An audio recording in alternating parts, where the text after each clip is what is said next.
Hey friends, welcome to what 100% is going to be a huge mistake and something that I'm going to absolutely regret trying. But we're going to attempt to read for 24 hours straight. This is going to be terrible. I am somebody who needs her sleep. So we'll see. Honestly, I just want to see how long I can go because I have not pulled an all-nighter since I was in university many years ago. And I just want to see. I want to see if I can stay up for that long and just how much I can read in the next day. Because when we're filming this right now, we are approaching the end of the month. I have not even touched my TBR. I mean, I've read 2 out of 10 books, and there's some I just do not want to roll over to the next month. So I really want to get through some of these books and just have them on my plate. So we're just going to read for 24 hours and see what we actually can do and how many. I really want to see how much I can read. So where we are right now, it is Saturday, it is noon, but I have been listening to an audiobook for the last 2 hours while I was getting ready and doing stuff around the house. So I am going to count this as I've read for 2 hours. And that one is The Devils by Joe Abercrombie. So basically what we're saying now is that we're going to be reading until 10 a.m. tomorrow morning, Sunday morning. We're going to try to go with as little sleep as possible. I'm definitely going to be at least napping. We'll see if I sleep throughout the night, but at least napping. And my plan is very much anytime I'm not physically reading, I'm going to be listening to this audiobook. So let's briefly talk about what books I am planning on reading, and then I'll tell you a bit about The Devils as I'm going. So obviously The Devils, that's going to be my audiobook that I'm reading. And I think I have about 7 hours left on the audio, which I'm thinking like worst case scenario, if I get really tired and don't want to look at a book, I just lay there and listen to it. But other books that I have, I'm just gonna go grab those. So some of these are on my physical TBR, some are just ones I actually just really want to get to. So Sail Remember Me by Abby Jimenez. I don't know, 70-ish pages in. This is a romance, her newest romance. I think this is gonna be my first read. When Your Moon Hits the Eye by John Scalzi. I think the moon turns to cheese. It seems very short, so I think it's one that will be short and not serious, so good potentially when I'm tired. A Closed and Common Orbit by Becky Chambers. I really don't want to roll this one over another month on my TBR. And very similarly with Sunrise on the Reaping, I do not want this to be rolled over one more month on my TBR. It's been like 3 months now, so I need to read this. But I'm gonna say this is going to be, I think, my last read because I know I'm gonna cry and I just don't want that bad energy. I don't want to be crying and then just be sad for all the other books I'm reading. So this is gonna be towards the end. And then on KU, I have Married to the Alien Cowboy by Ursula Dax. This is on my TBR. I am 35% into it, so I think this is gonna be one of my earlier reads. Rewind It Back by Liz Tomford, also on my TBR, and Spark the Flames by Ivy Asher. So those are some. Oh, also The Butcher's Masquerade by Matt Dinneman, which is book 5, Dungeon Crawler. Other ones on my TBR. And then I have so many on Libby that I could be like switching in between. And that might be how I do it. I might like I really feel like I just want to go by the vibes, what I'm feeling in the moment. And we'll see how that goes. So that's going to be an issue for me of, just trying to decide what to read at each time. I do think I'm going to start with Sail Remember Me and maybe Married to the Alien Cowboy. But like at the same time, I'm like, while I'm full of energy, maybe I should start on this one. So maybe I should do this and then know that those are going to be a bit quicker so they can be in between. I need to think about this. So yeah, those are kind of everything I'm thinking about. I'm going to keep listening to The Devils for a little bit though, because I'm going to go make lunch, do dishes, and let my dog out. So we will be continuing on that one for a little bit. And The Devils is basically a band of anti-heroes / potentially evil people within this kingdom who have been tasked to escort a long-lost princess to her throne. And along the way, they are actually running into a ton of adversary and a lot of people who are fighting against her being put on the throne. So they're just really on this like mission together to protect this princess. It's being led by a priest who he thought that he was getting into like the ultimate, he hit the point in his career where he was about to receive huge acknowledgement and some kind of like really ludicrous job, I guess. And he ended up being tasked with escorting all of these like monstrous people because they are kind of like, there's a werewolf, there's a vampire, there's an owl, and all of them are kind of like very morally gray and very okay with murder, I guess I could say. But I am really enjoying this. And I've heard a lot of people say that like this is the book that, if you're a Joe Abercrombie fan, this one will for you. I am. I really enjoy his work. It I will say has a lot of humor that I don't necessarily love, like very crude humor and like a lot of fart. By crude I mean like fart jokes and a lot of like body humor about that, which is like not my favorite, but like I guess I can look past that. I'm just telling myself it's the characters are shitty, but like yeah, like I still enjoy the story a lot and I enjoy his writing, so like I'm having a great time with it. So yeah, with that I am I'm gonna listen to that for a bit. I'm gonna force myself to pick this one first. It's like I'm really excited. I'm really excited to get into this one. It's just, I don't know, like intimidating sci-fi, and I know it's going to take a little bit to read, but I think this is a good idea to get started on because that way one of the books that I've been like pushing month by month will finally be done. So that is a good thing. All right, I'm gonna go read.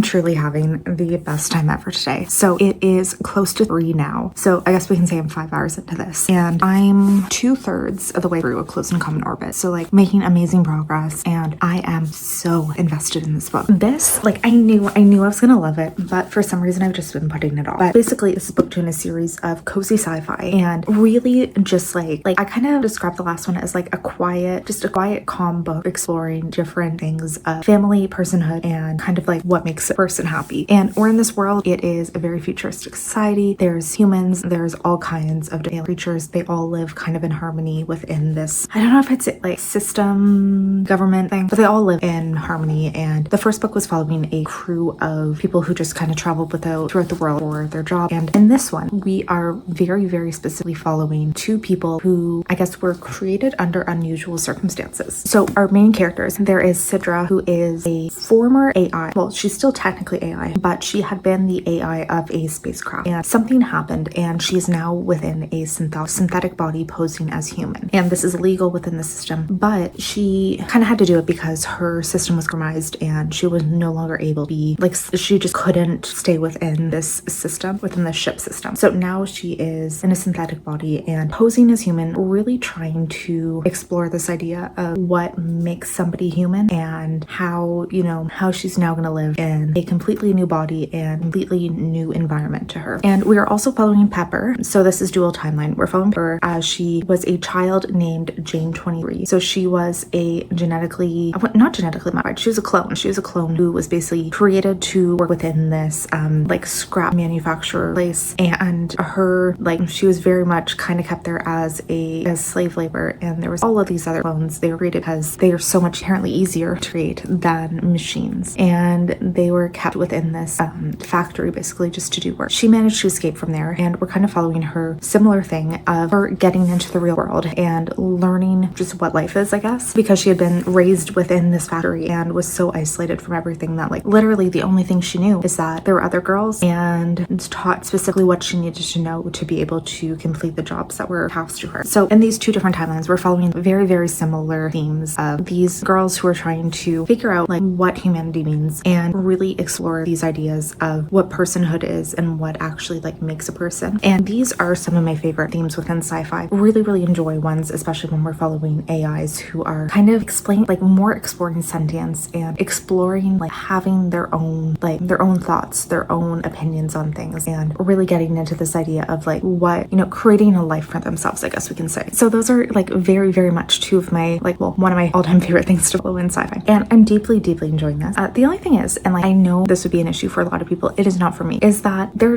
aside from that, there's like not really that much of a book, to be honest. It's especially in the Sidra chapters, she's just very much living her life on this planet and exploring things, like experiencing new things, and we're seeing her reactions to these things and her just kind of living her life, seeing how, you know, how ordinary people live and trying to figure out how she fits within this. The Pepper / Jane 23 chapters, they're a little bit more, I mean, I'm gonna say I really, really enjoy the Sidra chapters, but the Jane 23 ones are slightly more interesting just because she is also very much trying to survive. So we do have a much more, I would say, not even action, like not action packed by any means, but more action oriented plot, because she is trying to survive and trying to restore the spaceship to get off the planet that she's stuck on. So those ones have like a little bit more plot, but like it's weird because I 100% would describe myself as a plot oriented reader, yet this is not bothering me at all. And I think it's just because I really, really enjoy these themes of just exploring personhood and stuff, and it works really, really well. So I think, I don't know, like maybe another hour and a half to finish this, but really, really, really, really having a great time, and so glad I'm finally picking it up. We're done and we have a 5 stars, so like hell yeah. It is 4 p.m.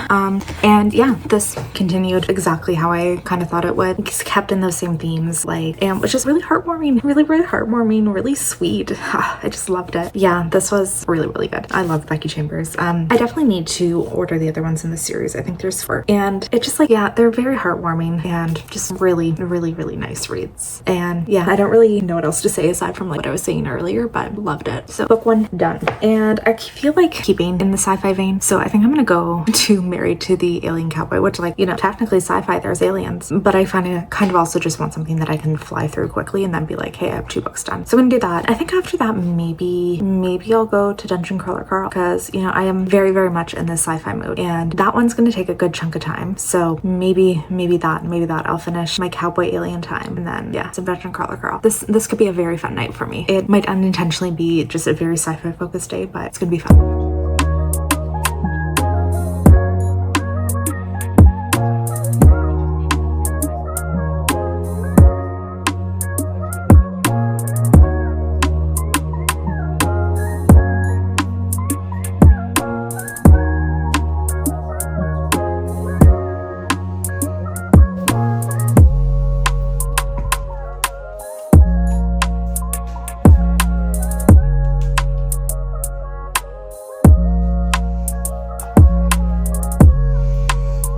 We've successfully made it to 6:30. Yay. Honestly, way too tired to cook. I was fully planning on ordering in tonight. And I also wanted a coffee. So, you know, my little iced coffee. I grabbed also, oh my god, it's melting. I have a McFlurry for later. I need to pop that in the freezer. And then just a little burger. So I'm gonna eat dinner, and I'm making good progress. I'm making really good progress. So I finished another book, which I'll talk about later, started Dungeon Crawler Girl. Like I'm doing great. I'm really hungry though, so I'm gonna eat.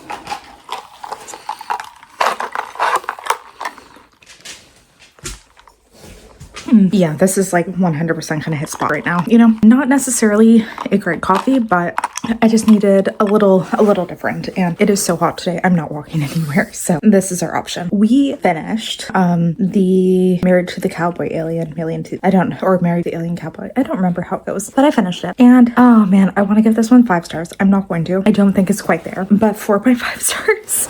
Like, it's kind of a little ridiculous how into this one I was. It really truly captured everything I wanted. I've like low-key in my mind kind of considered that this is going to be the summer of cowboy romances for me. I've gotten into a few of them, and I've just truly been enjoying them like I never have before. And I'm also just realizing that like I'm really into alien romances, and I need to just kind of stop hiding that part of me. So, you know, aliens and cowboys, perfect. And this one, it is like a mail order bride situation too. Love it. So basically we have these cowboys. They live on this penal colony where basically they were children, I guess. So they were underage, convicted crimes, and they were sent to this basically colony where they're going to be raising these cattle that are just like a delicacy for their people. I think they've been living there for like 15-20 years at this point, and some kind of initiative comes out where basically they are going to now send human wives to them.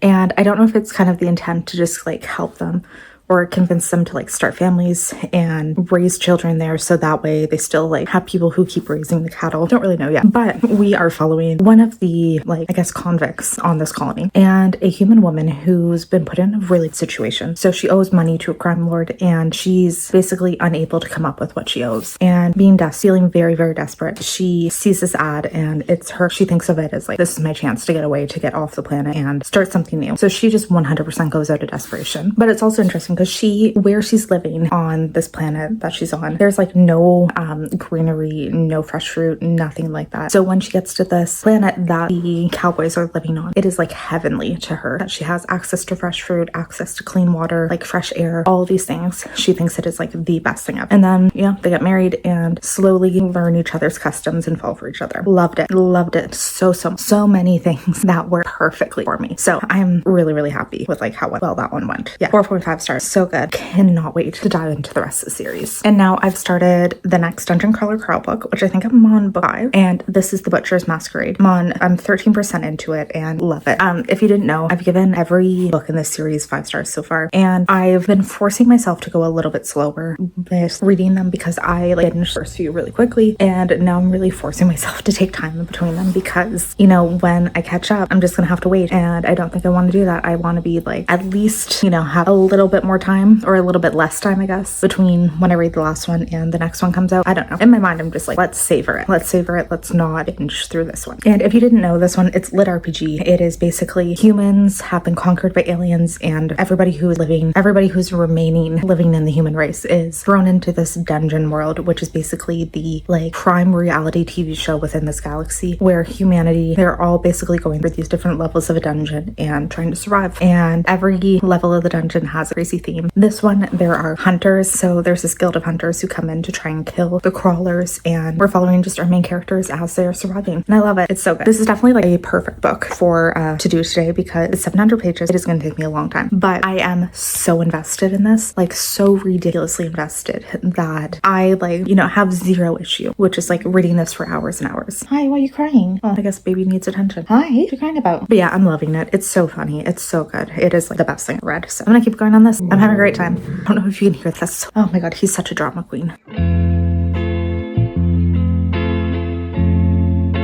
Okay, we've migrated to bed. It is 11 p.m. and I'm gonna see how long I can keep going. I'll be very, very honest though and say I'm tired. And I knew I would not be able to stay up as late as I wanted, but we're gonna see if I can make it to like 1 a.m. maybe. And I do wake up like pretty naturally at 5 a.m. every day, so we'll see if that happens. Also, yeah, I decided to like wash up the makeup and get cozy, and I don't have eyebrows. That's just a thing. So yeah, I've made it 54% now into The Butcher's Masquerade. Really so invested in this one. This is like the best thing ever for me to like want to keep reading, and such a fantastic choice for this because like, so when did I start reading? I started reading around 6, so it's been 5 hours to get halfway. Like I genuinely, if I really wanted to, I mean, I could stay up and just keep binging this because I am so deeply invested in everything that's happening. And it, like, I'm not going to say too much about it because, you know, we're book 5 in a series, and this is a weird ass series in so many ways. So many things happen, and it is just kind of ridiculous because there's a lot of things like I don't even know how much I could really reveal at this one that wouldn't like spoil so many other things that have happened, but it's fantastic. And there's weird things like Carl is at a Comic-Con in this one, hilarious. Just in general, everything. It's so funny. It's so good. It's so addictive. So I'm gonna keep reading this, and if I do feel like I need a brain break, maybe I'll switch to a romance or something. Like if I feel like I'm getting to that point where my brain can't really concentrate, maybe I'll do that if I'm still awake enough. But for now, at least, like for the next few hours, really feeling like I can just keep going on this. And I really want to. I'm, God, once again, just so addicted. This is just such a good series. Hey, it is much later than I intended to come in and update this. And let's just quickly say, today was a disaster. And every single thing I planned to do today completely failed. We're way past like when I intended to finish this at 10, and I don't even know. Basically, so I intended to not sleep very much last night. And oh boy, did that ever happen. Basically, finally fell asleep, and around 1 a.m. I got woken up to an emergency alert that said a tornado had touched our area, and the wind was so insane that it genuinely sounded like there was a tornado like right outside my house. So cue me panic. Also I'm home alone, so I'm trying to do this by myself. Panic, trying to get to the basement, trying to lure my dog down, and I'm having this intense panic of like, he will not go down into the basement. I really don't know. Like my entire plan is get him into the basement, then run up and try to find my cats, and somehow get them. It's like I'm not going to be able to get them into a carrier, so I will put them into a tote bag and try to carry them downstairs and just hope that a tornado doesn't hit while I'm doing it. But then my dog was refusing to go downstairs, and in my mind I was like, I need to get him down first. I need to figure this out.